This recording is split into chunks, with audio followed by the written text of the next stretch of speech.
Hello guys, magluluto tayo ng escabeche tilapia. Isa natin itong bawang.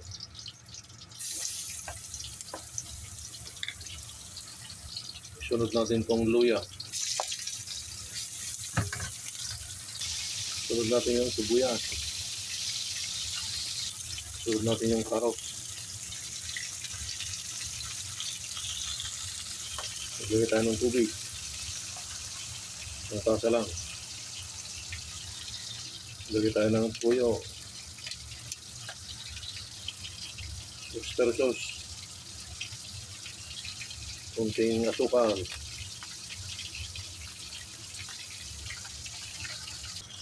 Kunting suka.